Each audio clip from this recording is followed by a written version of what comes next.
കാടങ്കോട് കോട്ടപ്പള്ളി മഖാം സ്വലാത്തു വാർഷികവും മതപ്രഭാഷണവും 12 മുതൽ 15 വരെ. ഇപ്പോഴത്തെ കുട്ടികളുടെ IQ ലെവൽ വളരെ ഹൈ ആണ്. അത് നിലനിർത്തണമെങ്കിൽ പ്രോട്ടീനും കാൽസ്യവും അടങ്ങിയ ശുദ്ധമായ പശുവിൻ പാൽ ദിവസവും കൊടുക്കും. നിങ്ങൾ കഴിക്കണം.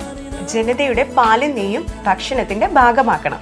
ചെറുവത്തൂർ കാടങ്കോട് കോട്ടപ്പള്ളി മഖാം സ്വലാത്ത് വാർഷികവും മതപ്രഭാഷണവും ഫെബ്രുവരി 12 മുതൽ 15 വരെ തീയതികളിൽ കോട്ടക്കാൽ ശംസുൽ ഉലമ നഗറിൽ നടക്കുമെന്ന് ബന്ധപ്പെട്ടവർ മാധ്യമ സമ്മേളനത്തിൽ അറിയിച്ചു.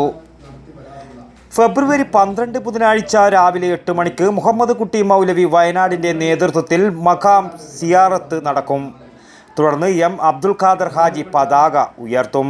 രാത്രി 8 മണിക്ക് കോഴിക്കോട് ഖാസി സയ്യിദ് മുഹമ്മദ് കോയ ജമാലുല്ലി തങ്ങൾ ഉദ്ഘാടനം നിർവഹിക്കും. തുടർന്നുള്ള ദിവസങ്ങളിൽ മുഹമ്മദ് അനസ് ബാക്കവി കൊല്ലം, സയ്യിദ് ഫൈനാസ് അലി തങ്ങൾ പാണക്കാട്, അബ്ദുൽ ഹസീസ് അഷ്റഫി പാണത്തൂർ തുടങ്ങിയ നിരവധി മതപണ്ഡിതരും പ്രമുഖരും പരിപാടിയിൽ സംസാരിക്കും.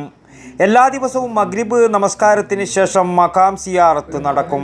അവസാന ദിവസമായ ഫെബ്രുവരി 15-ന് 4000-ഓളം പേർക്ക് അന്നദാനവും ഉണ്ടാകും.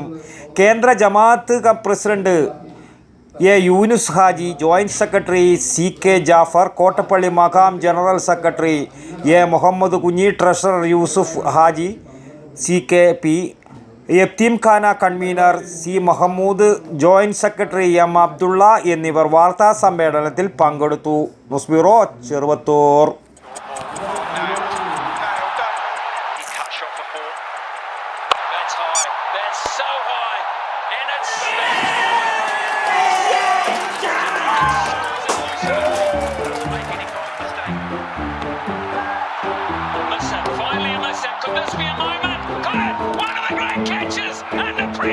You will never see.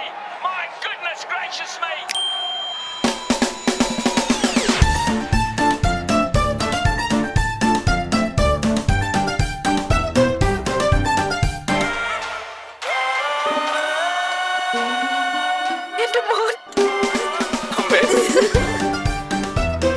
മധുരിക്കും ഓർമ്മകളാൽ മനസ്സ് കുളിരട്ടെ.